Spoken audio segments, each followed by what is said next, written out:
Okay, let's get rolling. Welcome to the regularly scheduled January meeting of the Water Emergency Transportation Authority. Melanie, would you please call the roll? Chair Wonderman. Here. Vice Chair Moyer. Here. Director Alba. Here. Director Del Bono. Here. And Director Intintley.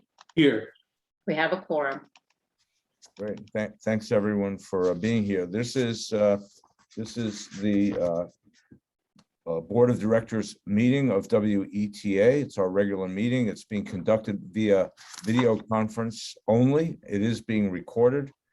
To reduce background noise, all participants will be joining the meeting in listen-only mode and muted during the discussion. WETA welcomes comments from the public. Public comment period will be set aside after each discussion period. Each person wishing to speak is requested to email your name and item number you'd like to comment on to boardofdirectors@watertransit.org. That's boardofdirectors@watertransit.org. If you're unable to send an email, you will be given an opportunity to speak on the item after those who have signed up.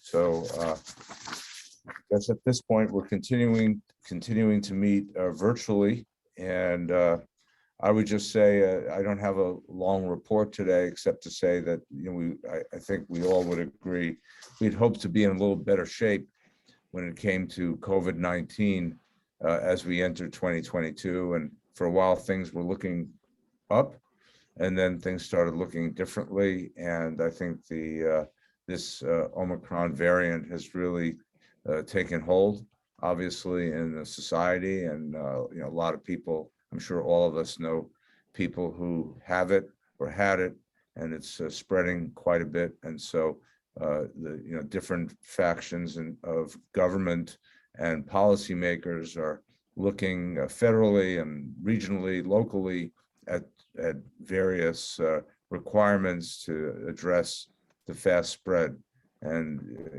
in efforts not to overwhelm the health system and hospital beds and so forth. And despite the fact that the symptoms of this variant seem to be milder, there are certainly a lot of hospitalizations, and there are still fatalities. And I think in the United States, we neared almost 1 million cases over the last week per day, which is pretty amazing. And so that obviously has a big impact on how people are behaving in terms of whether they're going to the office or whether they're not, whether they're using mass transportation, whether they're not. And we clearly need to ride this out and continue to hope that maybe this will be the last round of something like this. As more people become vaccinated, more people will have had the virus, and that there's something that looks more like a herd immunity. But obviously we're not health experts, and we're relying on the research and the word of those folks, which unfortunately changes more often than we'd like. But I think such is the nature of this. So I will leave it at that. I know that the team is under a lot of is working hard to address these issues and continue to move forward at a time in which there's it's not an easy time. I think people are pretty down about what's going on, and sort of a little bit uncertain about what to do, and about the future and so forth. So 2 years into pretty much 2 years into the pandemic now. So I will leave it with that, and I'll turn it over to my fellow directors for your comments and reports. So I'll start with Director Intintley. Welcome to 2022, Tony. Yes, well, thank you, Jim. I don't really have any report. I've noticed on the Vallejo waterfront, of course, the impact of the Omicron and ridership having gone down. But I share with you the hope that this will peak in a week or two, and that we'll come back to something closer to what we were looking at a month ago. That's all. Let's hope. Director Del Bono. Happy New Year. I echo your comments about, I know how hard the staff's working and dealing with it. And And our crews on the boats, I'm sure, sorry about the phone, are also, trying to stay safe, because I'm in a job now where we're losing like 2 or 3 personnel a day. So just stay safe out there, keep healthy. And I have hope too that we'll be out of this in a week or two. So thank you. Indeed, thank you. Thank you very much. Director Monique Moyer. Oh, thank you, Chair Wonderman.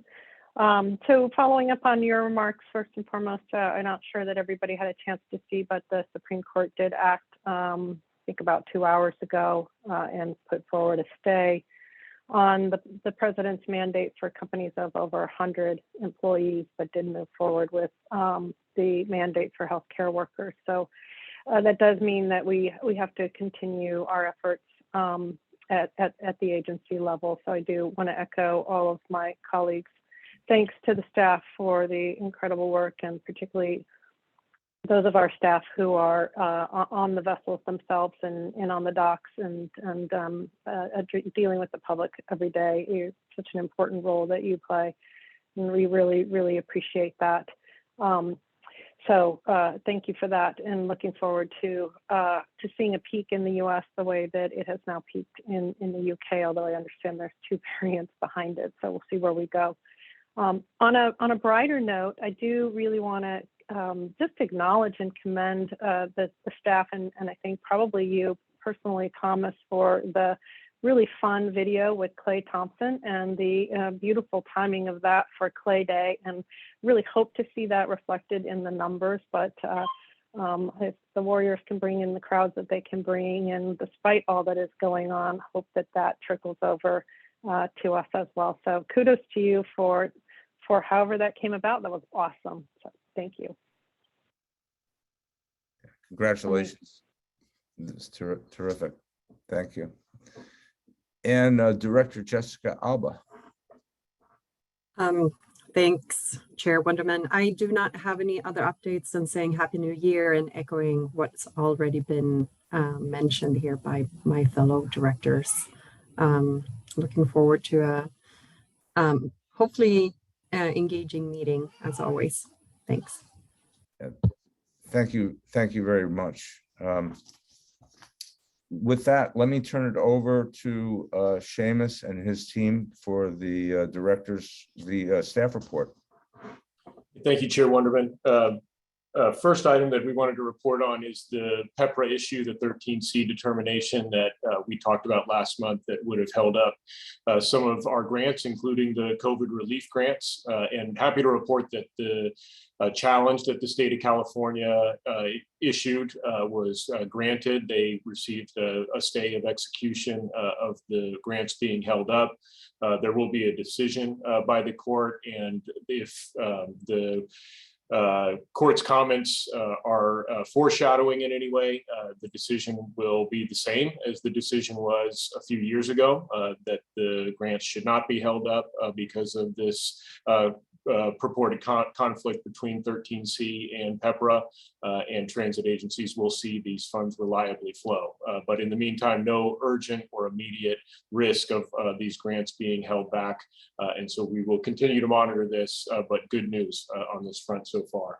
I wanted to turn it over to Lauren. We did have, and actually thank her for her really hard work in putting together a productive emergency response training session for the full staff. We've been working real hard to make sure that our emergency response training is relevant and helpful. And Lauren put together a great one for us. Lauren, if you can talk a little bit about how that went, that would be great. Yeah, absolutely. And I'll just throw a shout out to Kevin and Tim for helping to create a realistic scenario for the exercise, which really helped to kind of frame it for our staff and get everybody really truly involved. So on December 14th, we held our annual staff exercise. We skipped the one in 2020 due to COVID, but we were able to get this one done. It was held at the Central Bay Operations and Maintenance Facility, and all staff participated. The scenario was an earthquake scenario, so a similar scenario as the one that we did previously. And as I wrote in the report, the exercise objectives were to test the new emergency service planning tool that the board saw back in, I think it was November. and test the new EOC org structure. So back in 2019, we kind of changed the roles of the EOC a little bit. I mean, we kind of rejiggered responsibilities because there was too much work in a certain section. So we kind of evened out the amount of work. So we tested out that new org structure. And then we also tested staff's ability to create an emergency action plan and use standard ICS forms. We were able to achieve all of our objectives, which is great. We got a ton of feedback from the staff. Overall, everybody truly thought that this exercise was much more realistic and super helpful. I apologize, I have a 3-year-old at home today because her daycare closed.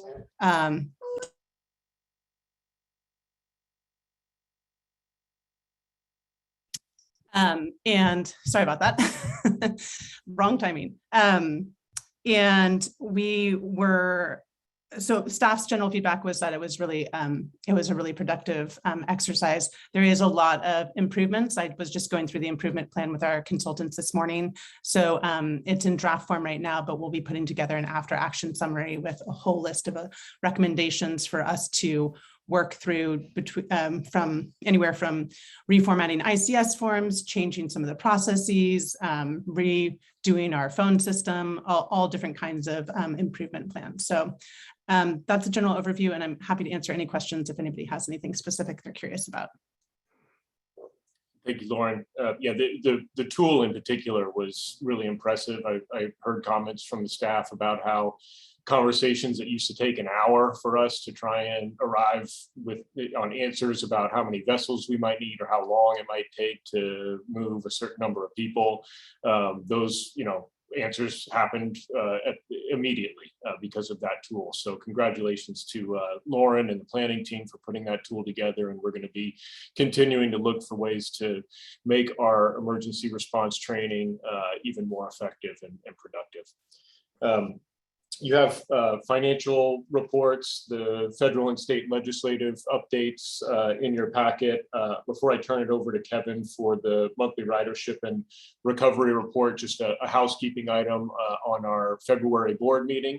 We did test a hybrid meeting setup at our Alameda Central Bay facility. It worked well. We're going to do one more test, but it looks like we will be fully prepared for the February meeting to have in person for any members of the public or staff or board members who want to be there in person. It's a hybrid meeting, so anybody who chooses to participate virtually will have that ability too.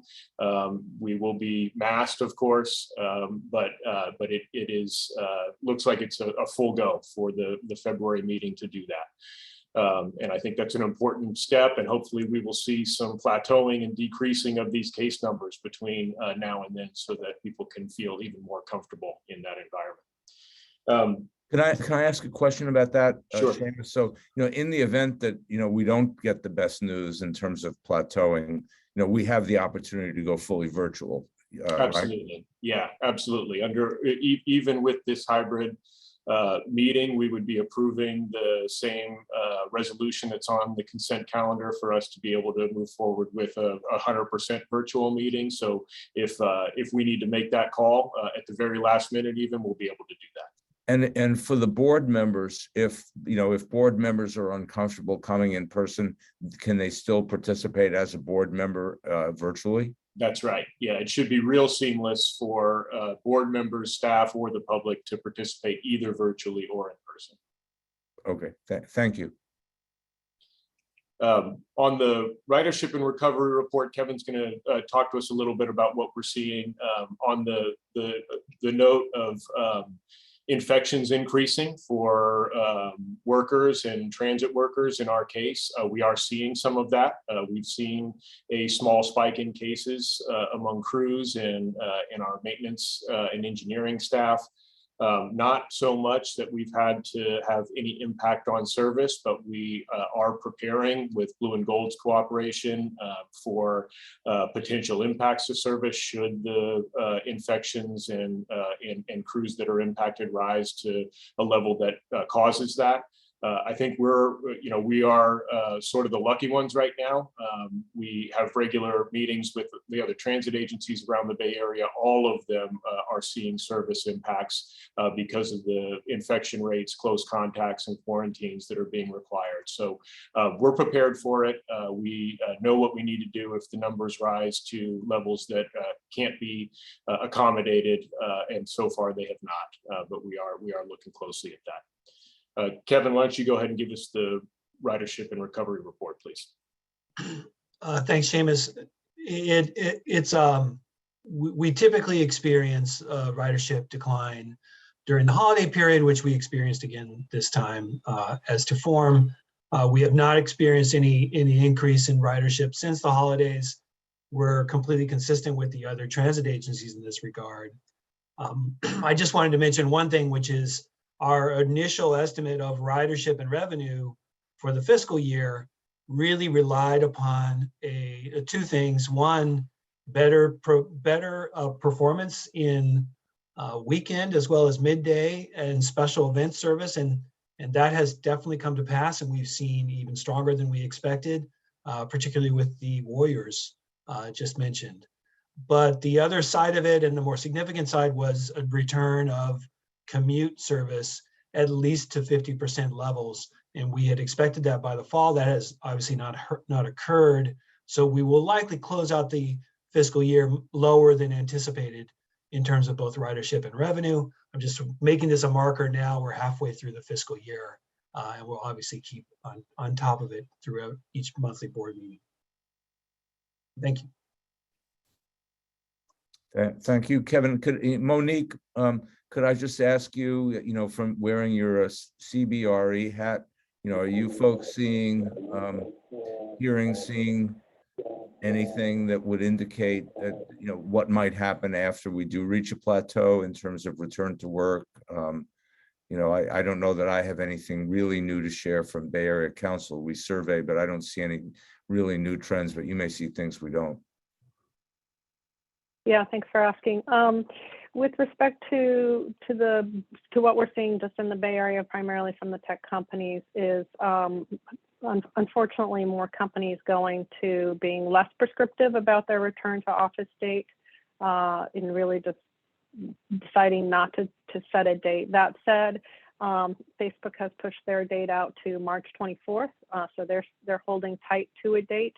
They're also still have a high policy for remote workers, and they're also requiring that their workers be not only vaccinated but boosted in order to come back. So we'll be able to see what effect that has. They do currently have a pretty good number of folks who are in the offices already. I do have some clients that are returning as early as next week, but most are generally in a wait and see attitude. And are those that were the most staunch about setting a date have decided they will not set a date at all for 2022. We're going in the wrong direction. But all of them are narrowing down on what their return to office will look like, and the vast majority are looking at a 3-2 policy, meaning that the workers will be in the offices 3 days a week, according to schedules set by their team leaders, and out of the offices remote 2 days a week, so a hybrid work week. So we're not going to see a return to 2019 of 4 to 5 days a week in the office. Hopefully that's helpful. Yeah. Let's finish this conversation, and I do have a question. Yeah, that's valuable, and I think that's more or less the way we're seeing it. But it is, I think the longer the virus holds out there, the more, the change in the culture continues to become a prevailing issue, and it gets a little harder to see what's really going to happen in the future. So, that's all I have on it, unless others, this is clearly that issue of return to work is the biggest factor I think we face in the transit world and at WETA as to how we can project our passenger load. Yeah, I would add though that in keeping with the numbers that Kevin's been reporting on, the populace seems to still be very attracted to entertainment and non-office activities. And I think as we think about where we have a niche or a competitive advantage, it's definitely in those areas. So I appreciate hearing that from you, Kevin. Great. Did you have another comment? I did have a question that I wanted to ask Aaron. And so just as I was looking through the financial statements, it caused me to wonder, do you stress test those? And since we are, at least we're at the halfway mark for the fiscal year, do you stress test them for fuel costs, which seem to be going against us, and then ridership reductions? And I know those two work, opposite each other, so they might be neutralizing each other, I guess. But I'm just wondering how you keep track of kind of how you're forecasting. I know you are, but I was wondering if you could share with us how you look at that. Sure. Director Moyer, we are still getting in, after month end close, it takes a while to get the numbers in. So we are still waiting for a lot of the December numbers in terms of most of our costs go through Blue and Gold, and their invoice doesn't come in for another week or so. So we're, of course, monitoring that. And my plan was, once I get those numbers in, to do some projections for you at the next board meeting, because then we will have complete 6-month numbers. So give you some graphics on trends. The fuel continues to be a concern for sure, given the cost of fuel. The nice thing is that vessel costs beyond fuel have been lower than anticipated, so we're hoping those will balance each other out. We are for sure concerned about the ridership, which means that this past report that's in your packet shows lower fare revenue than we had hoped for this month. However, if you recall, last month we were reporting higher revenue. So, there's still some hope that if we get a big bounce in March or April, maybe things will be okay, but it's for sure something we want to project. And as we go forward and get closer to the end of the budget year, we want to true those things up and make projections on how year end is going to look.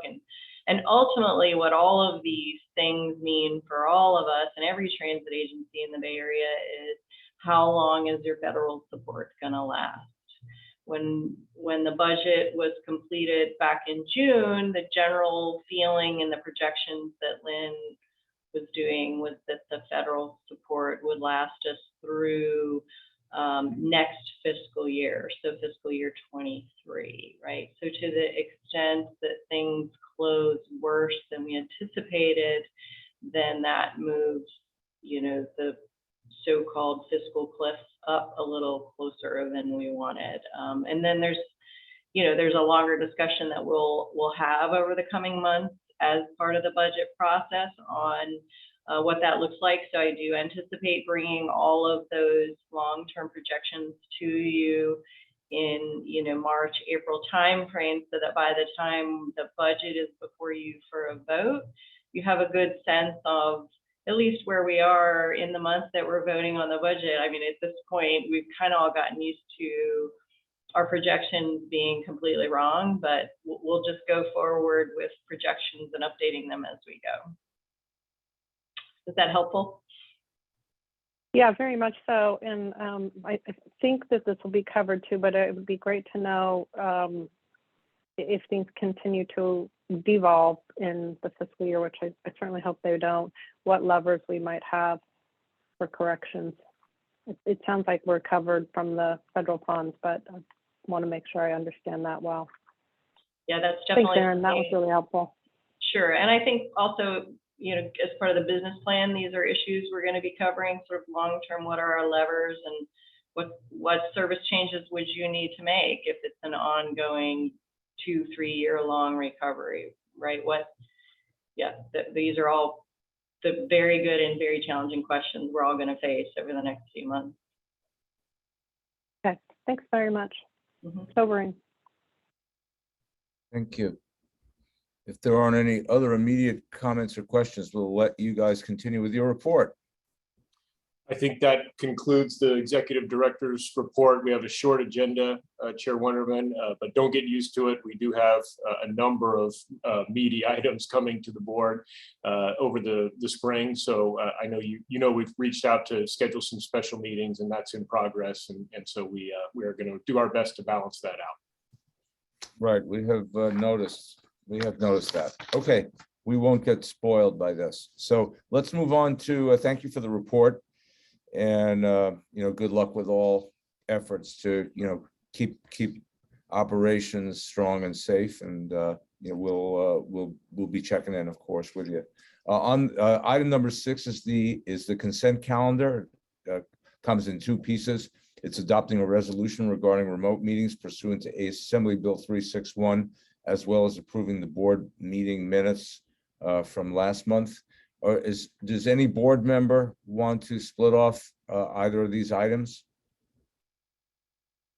Any member of the public wishing to have them separated? If not, I'll take a motion on the consent calendar, please. I'll make a motion. Second. We have a motion and a second on item 6. Melanie, could you please call the roll? Chair Wonderman, Yes. Vice Chair Moyer, Yes. Director Alba, Yes. Director Del Bono, Yes. and Director Intintili. Yes. The item carries.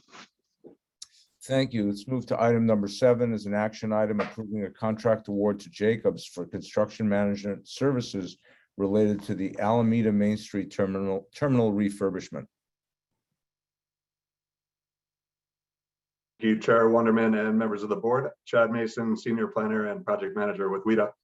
This item includes approving contract awards to Jacobs for construction management services for the Alameda Main Street terminal refurbishment project for an amount not to exceed $430,000. It also authorizes the executive director to enter into a contract and take any other related actions as may be necessary to support the project. This project will refurbish the Main Street terminal, including replacing the pier bridge structure, the gangway, and the passenger float. Other improvements will occur, including a design that will facilitate future electrification of the terminal. Upon board approval, Jacobs will serve as WETA's representative, providing oversight and support during pre-construction and project development, project construction, and project closeout. The preliminary design and permitting are underway now, and staff anticipates release of a design build construction procurement package in the spring. Please note that there's a few errors in the staff report regarding the timing of the RFP events. The board authorized the release of the RFP in September 2021. The RFP was released in October the following month. Pre-proposal meeting was held in October, and 4 proposals were received. All the proposals were found to be in the competitive range, and interviews were held with each proposer in December. After the interviews, the evaluation committee completed the scoring and determined that Jacobs was the highest ranked proposer. The Jacobs technical proposal was particularly comprehensive and excelled in the terms of project understanding and project approach. It's worth noting that Jacobs served as WETA's representative for the downtown terminal expansion project in the same role that they would be serving on this project, and they did an excellent job in that role. Staff initiated negotiations with Jacobs and was able to agree to a not to exceed budget in the amount of $430,000. Staff reviewed the rates and they were found to be reasonable and compared to recent construction management services by Jacobs and other firms that were recently performed for WETA. With that, staff recommends that the board approve award of this contract to Jacobs, and I'm available to answer any questions. Thank you very much. Any questions from members of the board? Okay, hearing and seeing none. Melanie, has any member of the public signed up to speak on item 7? No one has signed up to speak on item 7. Okay, if there's anyone who wishes to speak on the item, you can do that by raising your hand or just speaking up on the item. Okay, if not, can I get a motion to approve item 7? Moved. We have a motion Second. and a second. Melanie, would you call a roll, please, on 7? Chair Wonderman, Yes. Vice Chair Moyer, Yes. Director Alba, Yes, Director Del Bono, Yes. and Director Tintley. Yes, The item passes. Great, thank you. Let's move on. To item number 8 is also an action item. Approved contract award to Mansfield Oil Company for purchase and delivery of fuel to support ferry operations. Good afternoon, Chair Wonderman and members of the board. Tim Henners, Manager of Operations and Maintenance. Today, we'll be discussing an action to improve an award to Mansfield Oil Company. In coordination with WETA's legal team, Hanson and Bridget, WETA was able to leverage a cooperative purchasing agreement to enter into a contract with Mansfield Oil Company. Under a cooperative purchasing agreement, one agency manages the competitive procurement process for a contract and then makes it available to other agencies. The city of Fort Worth, Texas led a competitive solicitation that resulted in an agreement administered by Omnia Partners Public Sector. The Omnia agreement allows eligible participating agencies in the United States to use the cooperative purchasing agreement to procure fuel from Mansfield. All procurement contracts from Omnia Partners have been competitively solicited by a lead public agency. In this case, it was the city of Fort Worth, Texas, and they meet rigorous cooperative standards and supplier commitments. Each supplier pledges to deliver the best overall government pricing.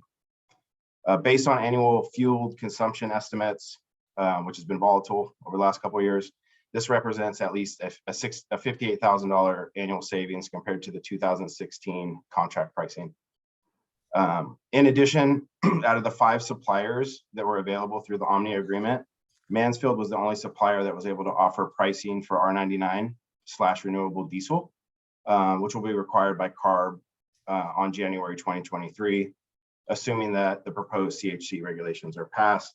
I also want to take some time today to give the board a brief overview of what R99 is. What is renewable diesel made out of? Some R99 and renewable diesel are the same thing. It's commonly called, is produced from 100% renewable raw materials. Similar to biodiesel, renewable diesel is not a fossil fuel. Instead, it is made of non-petroleum renewable resources such as natural fats, vegetable oils, and greases. Reports indicate up to a 75% reduction of greenhouse gases compared to diesel produced from fossil fuels. One of the reasons why CARB is mandating this for everyone in California.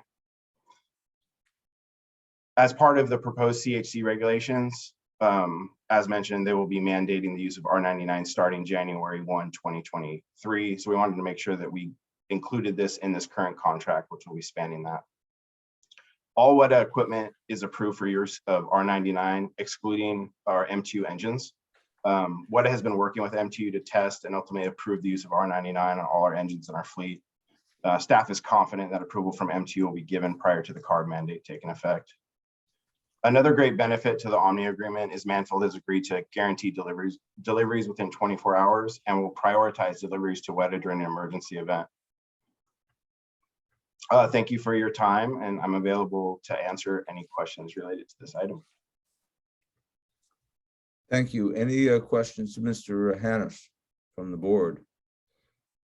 I don't have a question, but I just wanted to thank Tim for providing that explanation of what renewable diesel is. I think I'm a bit surprised that I haven't really heard of it before. And so I'm happy to hear that it has such a big impact on emissions. And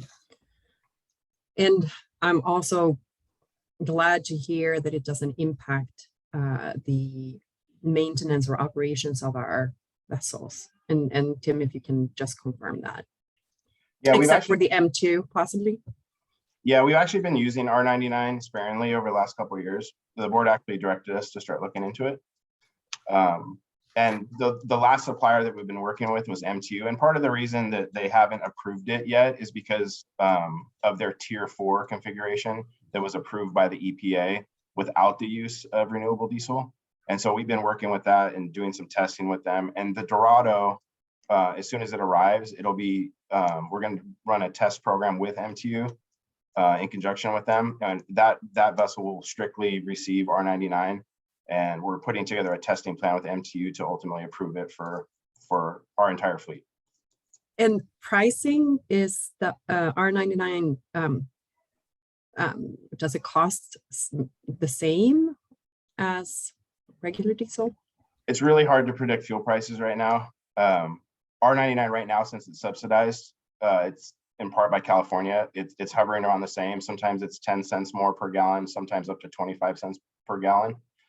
We actually, one of the reasons that we liked the agreement with Mansfield is they were actually able to provide us pricing for R99. So based on what the OPIS rate is, we won't know exactly what the price is, but we can hopefully accurately budget it for the next fiscal year.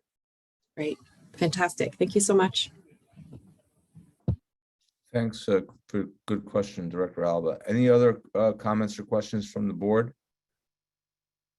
Why don't we get a motion on the item while we're at it? I move to approve this item. We have a motion. Second. We have a second. Are there any members of the public, Melanie, who signed up to speak on this item? Nobody has signed up to speak. Anyone wishing to speak? Use the raise your hand feature under the reactions or call out. Okay, we'll assume we have none of you. So Melanie, if you would please to call the roll on item 8. Chair Wonderman, Yes, Vice Chair Moyer, Yes. Director Alba, Yes. Director Del Bono, Yes. and Director Intintili. Yes. The item passes. thank you. Item number 9 says that it's an information item, but I on my copy of the agenda, I don't think that's correct. Is that correct or not? No, it is an action item. Okay, so this is an, do we need to amend the agenda or do anything like that? It's correct on the public packet, so it may be just that I incorrectly did it on yours. Okay. Let's go forward. I'll read the item. It's item number 9, approved sole source contract award to Pacific Power Group LLC for main propulsion engine and reduction gear maintenance and overhaul services. Good afternoon, everyone. This action today is to approve a sole source contract award to Pacific Power to perform main engine maintenance and overhaul services.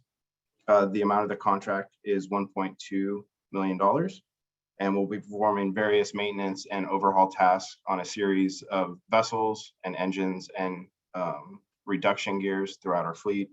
PPG, Pacific Power Group, is the sole distributor for the West Coast for MTU and is the only authorized dealer that can perform these tasks and offer a warranty after the work is completed and after the installation is done. We tend to try to combine as many of these projects as we can through the fiscal year, and this work would start in July 1st, 2022, and take us through that entire fiscal year. I don't think I need to go through each individual maintenance task unless there's any questions or specifics that the board or the public might have, but I'd like to open it up for any questions or if anyone wants any specifics about the work we're getting done. Thank you. Any questions from members of the board? No, I don't have a question. I'd just like if there could be a little bit more extended discussion of why it's a sole source. I understand why, but I think it needs to be explained on the record. Yeah, absolutely. So we've done several of these contracts in the past with Pacific Power. And so what engine manufacturers do is they have distributors throughout the United States and the world, and they're authorized to sell and provide service to different areas. For Pacific Power Group, that is the West Coast. We are not allowed to go to anyone else to purchase or for them to service any of our engines. They would be unable to provide warranty support for us. All right. Thank you. Thank you. I had a question about the pricing. You had noted in the staff report that PPG's pricing is within 5% of your independent cost estimate. So was the pricing then negotiated? And that's where you landed at the 5%, or how does that relate back to what the actual pricing is? Yeah, so this is a federal contract, so part of that is doing an independent cost analysis prior to getting a quote. And so what we do is we look at historicals, we reach out to other agencies, and then, but mostly, and then we rely on staff experience of what the cost will be, and then we put together the independent cost analysis. And then when we go out to receive the quote from PPG, we then compare that quote with our independent analysis. And we try to be within 10% of that. And then if there's any discrepancies or costs as we go through line items, we'll have negotiations with the vendor, which is Pacific Power Group, to ask for either an explanation of that specific item or to negotiate the cost. Okay, so if I followed all that correctly, then what they submitted as their quote is what you've agreed to without negotiation. Is that correct? No, we negotiated terms with the contract, and we will continue to do that. But the first step is to make sure that our independent cost analysis matches what their quote is. Okay, okay, thank you, that helped. Great, good question. Other questions, comments from the board? I know anytime we do anything that says sole source, it kind of gets eyebrows going up, but I think it's clear, why we're doing that. Members of the public, go ahead. Oh, did I miss how long the warranties are good for? Or is the work warranted each time? How do the warranties work? It depends on what equipment it is. So for an engine major overhaul, it's 12 months on parts and labor. So the engines are warranted when you purchase them, and then any repair work or maintenance work thereafter is warranted again for a limited period of time. Yeah, let's say like the purchase of the Hydras. So those, when we bought the boat, put it into service, well, we have a 5-year extended warranty on those engines. Now, when the Hydras is up for an overhaul for like a routine service, now that work then, as part of this agreement or an agreement we have with Pac Power, would that be warranted for them to perform that maintenance on that engine? Okay, so if you went with a different bidder, wouldn't they warrant their work as well? They would. Well, M2 wouldn't allow it because of the distributorship. So Pac Power holds the distributorship for the West Coast. Now we could get into agreement with another. Let's say M2 agreed to do that, and we used a different vendor, and they were able to warranty their work.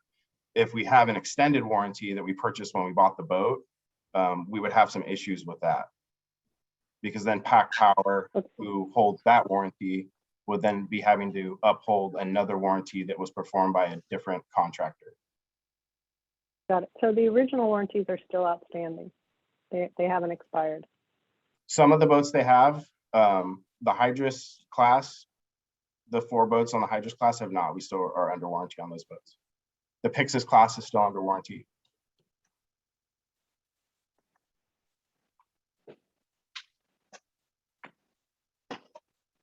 I think I'm getting confused, Tim. So I'm sorry? Tim, if maybe I can verify, the extended warranty is what would be impacted if we chose to go with a different vendor to provide this work. Is that right? It would, if we were even allowed to do that, yes. Okay, and the extended warranty is still in place for the work that we anticipate doing through this contract. Through parts of the work through this contract. There's several work involved in this contract. There's several boats. There's the Bay Breeze, Antinely, Pyxis, Vela. Okay. And is Is the that making sense to you? So some of the work we're doing isn't warranted at all. Some of the Some of the work is warranted. Some of the work is under extended warranty. I'm just not sure what we're protecting here. I got lost. So all the work that By the we're sole doing, source. so if we just who allows leave it? the extended warranties out for the purchase of, when we purchase the new boats, all the work that we're currently doing in this contract, in this sole source, because we're doing it with an authorized dealer on the West Coast, Pacific Power Group, all their work, all their parts, their service will be warranted to complete all this work. We Yeah, cannot I go, get that part. Okay. But aren't there other vendors who warranty their work as well? no. There's other vendors that warranty their work, but MTU will not allow that because Pacific Power Group is a distributor for the West Coast for these engines. So if we chose to go with another vendor to do this work, we could do that, Tim, right? Yeah, but what would be the effect of that on our warranties? We wouldn't have, we wouldn't have a factory warranty with MTU, backed by MTU. We could And possibly have a this is- warranty. Go ahead, Steve. So, Director Moyer, this is Steve Miller. The warranty is an important component of the sole source analysis, but my understanding is that But are they? the work of refurbishing these engines requires replacing numerous subcomponents of the engine itself, which must be accomplished with factory certified parts, which are not available anywhere else from an MTU authorized dealer.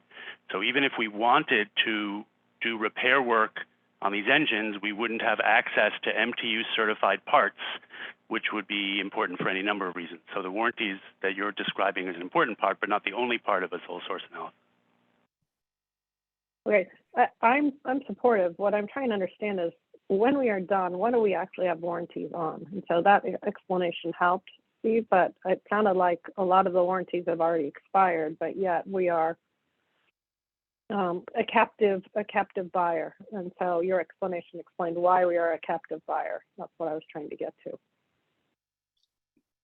And so maybe this will, so for the internally, one of the items is replace the injector. So once that job is completed by Pacific Power Group, there'll be a 12-month warranty on parts and service for that specific engine and for all the work that's done in this sole source contract with Pac Power. Okay, that makes sense. I just, thank you, that makes sense. I have I'm sorry, I think I larger confused issue it that we're proving. with the extended warranties from the boat purchases. Yeah. And I think just for the record, I just want to note that we're approving a lot of a fair amount of dollars expended today, and not one of those dollars is going to a disadvantaged enterprise. And that's troublesome to me. So I want to understand why we're doing what we're doing in all of these cases and make sure that I understand that. So thank you for clarifying. Okay, thank you, Director Moyer, and thanks for the responses. Any other questions from the board? Okay, members of the public, has anyone signed up to speak on this item number 9? No one has signed up to speak.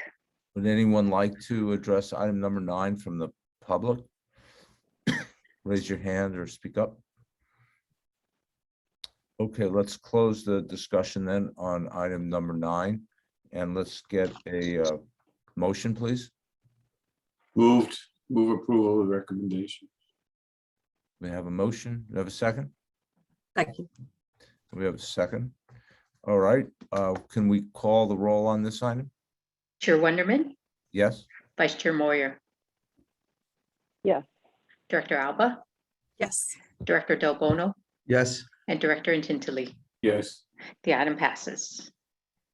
Okay, thank you for that. Item number 10, we're going to recess into a closed session for a public employee performance evaluation conference with labor negotiator pursuant to government code sections 54957 B1 and 54957.6 for the title of executive director, and the agency designated representatives Jim Wonderman and Jeff Delbano. So we're going to be leaving you. You don't have to do anything, but we're going to be going into as a board, we're going to go into a separate room at this point. Melanie, do I have that right? I think I do. I am getting you set up right now or in the process. Okay.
Hello.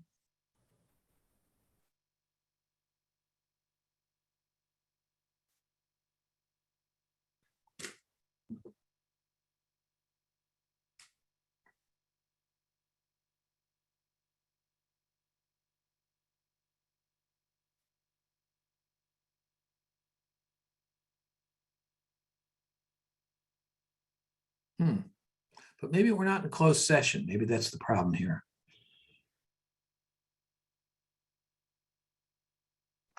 They are in closed session. I just let you into the room. Oh, okay. Okay, thank you so much. Guess my thing went off.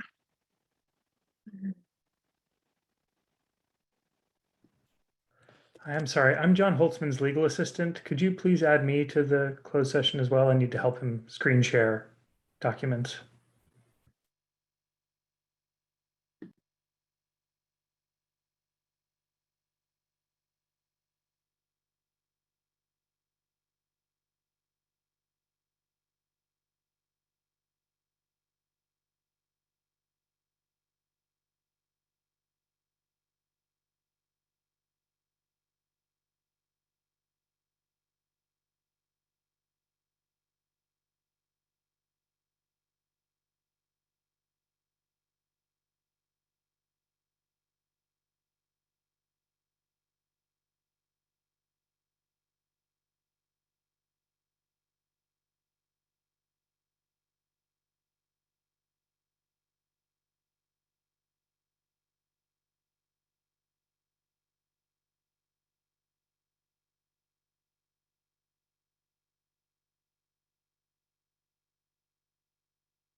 Steve, where am I?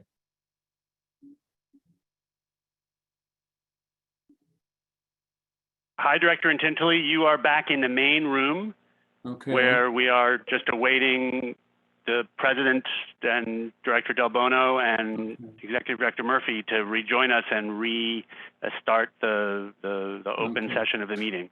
It says, But you're in the right my place. screen says closed session in progress. Do I just Because leave it it is. there? Yep, that's just the sign up for the public, of which we are now a member of. Okay. Very good.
You're muted, Jim. You're on mute. Oh, yeah, well, that's always helpful. So we are back. If we could pull down the screen that says closed session in progress. Would be. Give me just a minute. Sure. I just have to find my Zoom application. This is, I can't find my, okay, let me close all of them.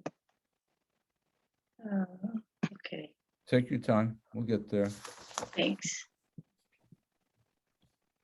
Oh, here we go. Stop share, stop share. Okay, there we go. That looks like a thing. So thank you, folks in the of the public and for sticking around. So we are completed with the closed session. So the board has, I'll make this announcement. The board has completed its review of Seamus Murphy, our executive director. In sum, the board finds that Mr. Murphy has performed excellently in 2021. As we all know, he assumed the job of executive director under uniquely difficult circumstances amid a global pandemic. It's operating an agency where you're new during a time of extreme uncertainty. I don't know that there's anything more challenging and difficult than that, but we all agree that Seamus did a great job, and Seamus, WETA is grateful for your leadership, and the board is confident that you're the right person for this job at this time. You had a great year, and we wish to thank you for your service. Under Mr. Murphy's employment agreement, WETA will consider salary adjustments based on his performance review. In recognition of his stellar performance and of prevailing market conditions, an adjustment is merited. So I'm going to ask Jeff Delbano, who worked with me on this process, to make the motion. Okay. And I'll read out the whereas clauses once you make that motion. All right, I'd like to go ahead and make a motion that we give Seamus a 4% COLA adjustment, which staff had gotten that he missed out on, and then an 8% salary adjustment for a total of 12%, which would bring the executive director's salary to $300,480 annual basis salary, which would be effective first pay period after the board takes action. That's my motion. So let me add some legalese to the motion through some whereas clauses. And thank you, Jeff, for making that motion. And I'll ask for a second momentarily. Whereas the Board of Directors of the San Francisco Bay Area Water Emergency Transportation Authority engaged Seamus Murphy as Executive Director in January 2021. And whereas pursuant to the employment agreement with Mr. Murphy, the board conducts annual reviews of Mr. Murphy's performance as Executive Director and may adjust Mr. Murphy's compensation based upon such annual evaluation. And whereas the board has completed a review of Mr. Murphy's performance and is determined to increase his salary to the amount of $304,800 per year. Now, therefore, be it resolved that Mr. Murphy's annual salary as Executive Director of WETA is set at $304,800 per year, effective at the beginning of the next pay period, which I believe is January 16th, 2022. Is there a second in motion in support of of Jeff Delbano's motion? Second. We have a second, Director in Tintley. Thank you. Is there any more board discussion on this at this time? Just a clarification on the motion, Jim. What I had from closed session was 304,080. Is that, can I get? That's what I think I read, but You if I said didn't- 800, so it's 080 would be. Yeah, 304,080. Okay. Thank you for the clarification. I get things mixed up times. So we have that, and Tony, you made the second on that number, Yes. right? Yes. And so any members of the board wish to comment or ask questions or any further commentary? I just Yes, want to take this opportunity to say a very tremendous thank you to Seamus and all of the staff for a very difficult inaugural year as Executive Director. Seamus, you lived up to my expectations and more. Really, we asked a lot of you and you ran really hard and really fast. And I think that you are more than earned this increase in your compensation. There's a lot that this agency has as its mandate, and really appreciate all that you have done and will be doing in the future. So thank you very, very much. Really appreciate everything. Thanks. Great comments, Director Moyer. Other members of the board wish to comment? I'll go next. I'd like to echo what Director Moyer just said here. It's been an extraordinary year, especially for transit agencies, 2 years for transit agencies and many organizations and individuals. And Seamus, you have, it's been outstanding working with you.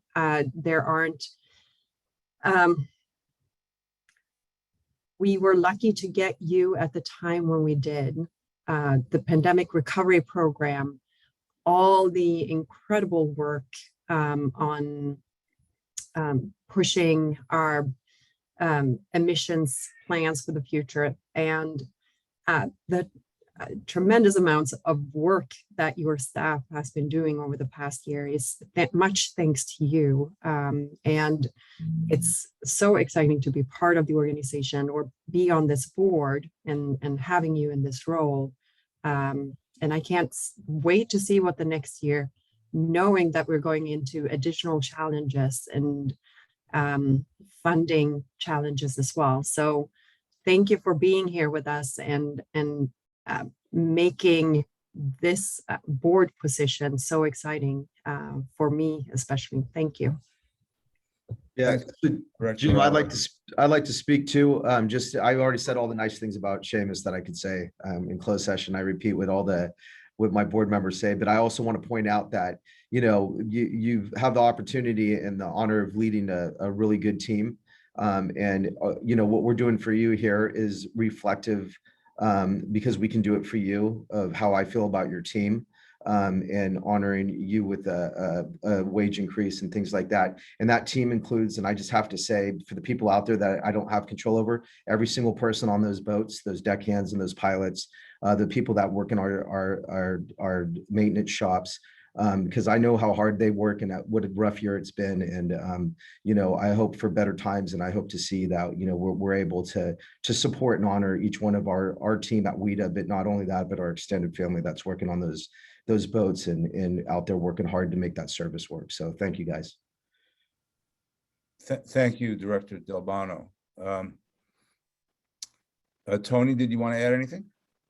Well, I know. I was at the pleasure of seconding the motion, so I think that pretty well says it all. You've done a great job, Seamus. Thank you very much. I'll just say, it's been a wild ride. It's been a good one, Seamus, and I think I can speak for my colleagues, who've already spoken. We were all really pleased that you became available and we were able to hire you, and and you've done a great job. And as has been said, you reflect well on your team and they reflect well on you. It's clearly there's an esprit de corps here, and there's people working together. And not just within WETA, but outside with the key stakeholders, some of whom are in the room at this point. And there's a lot of work ahead of us. And I would comment, having worked with a lot of different transit agencies in one form or another, WETA's not easy. There's a lot that's here that's a little bit complicated, a little bit different. We don't have. There's a little bit less certainty in the way a system like this operates, especially when it's an upstart system, and when a big part of the job is not figuring out how to run the system today, but how to run the system in the future. So, love the 2050 plan that Directors Moyer and Alba are working with you and the team on, and the consultant. I think that's really important for our future. I think it's it's critical work that lays ahead of us. So I want to thank you for that. I want to ask if there are any members. Are there any members of the public, Melanie, who are signed up to speak on the item? No one has signed up to speak. If anyone would like to make a comment, the public comment period's open. You can raise your hand. You can shout something out. We'll find you.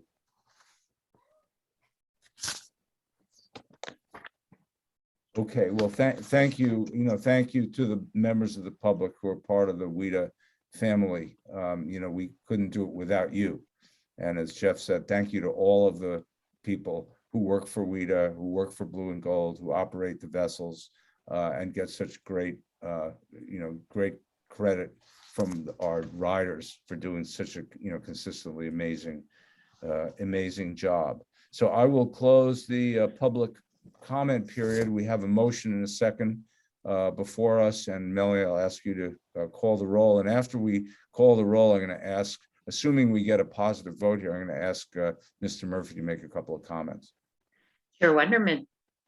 Aye. Vice Chair Moyer. Yes. Director Alba. Yes. Director Intintili. I'm sorry, Director Delbono. Yes. And Director Intintili. Yes. The item passes. Okay, congratulations, Seamus. Well deserved. Yeah, thank you, Chair Wonderman. Thanks to the board. Thank you for a really thorough process of evaluating performance and establishing goals. I think it's illustrative of what the agency can do from a performance evaluation standpoint moving forward. And I think that that will really create some opportunities for everybody. This staff has been, and thank you all for complimenting the staff. When I came on board a year ago and knew that there would be a 6-month evaluation of performance, I really wondered, well, what can we do in these really uncertain times to demonstrate that we're making progress over 6 months? And was so happy to, once I got to know the staff and how they saw this agency maneuvering through the pandemic, and so much alignment from the staff about the decisions that they thought we should make. And it became really easy to navigate these challenging times. I think we've done the best job that any transit agency has done in the Bay Area and maybe nationally navigating the pandemic. We've received a lot of accolades, and that team effort is really what's responsible for all of that. And the board has been just so great in providing guidance to us along the way. None of what the staff has done would have happened automatically. It all evolved through conversations with the board and feedback from the board, and it's going to continue to do that. We have really uncertain times ahead. All of us know that, but I know this team is the right team to get us through it. We have some real concrete things that we want to do, and those things that we want to do can evolve to adjust to how our circumstances might evolve. We're very nimble at this agency, and that's one of the reasons why I took this job, is that I knew that with a small staff and a really engaged board, we would be able to do some things that you just can't do with a big bureaucracy. And I think that's played out, and it will continue to play out every day. My decision to come and work for this agency is validated, and my plan is to be here for a long time and to get this agency through these challenging times and to put us on track to grow and to get back to a new normal or the old normal, or whatever it might be. Make sure that the goals that we're establishing now are followed through and implemented. So I'm looking forward to doing that, looking forward to working with everybody here to make that happen. Terrific. Thank you very much, Seamus, and Godspeed to you and to your team going forward. And want to thank again my fellow board members for the work on this. Jeff, thanks for helping me work through this, and I want to thank our Hanson Bridget partners for being a great firm and advising on this, as well as John Holtzman and Christy Hansel and the folks. We had various consultants involved to make sure we had all the right information, and we're doing the most diligent job of what's really an important job. Probably the number one job of a board like this is the evaluation, the hiring, the evaluation, and the keeping our executive director on track, helping them succeed. That's the job of the board.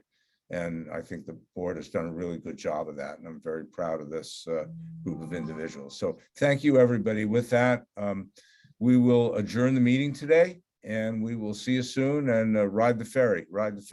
Take care, everybody. Bye-bye.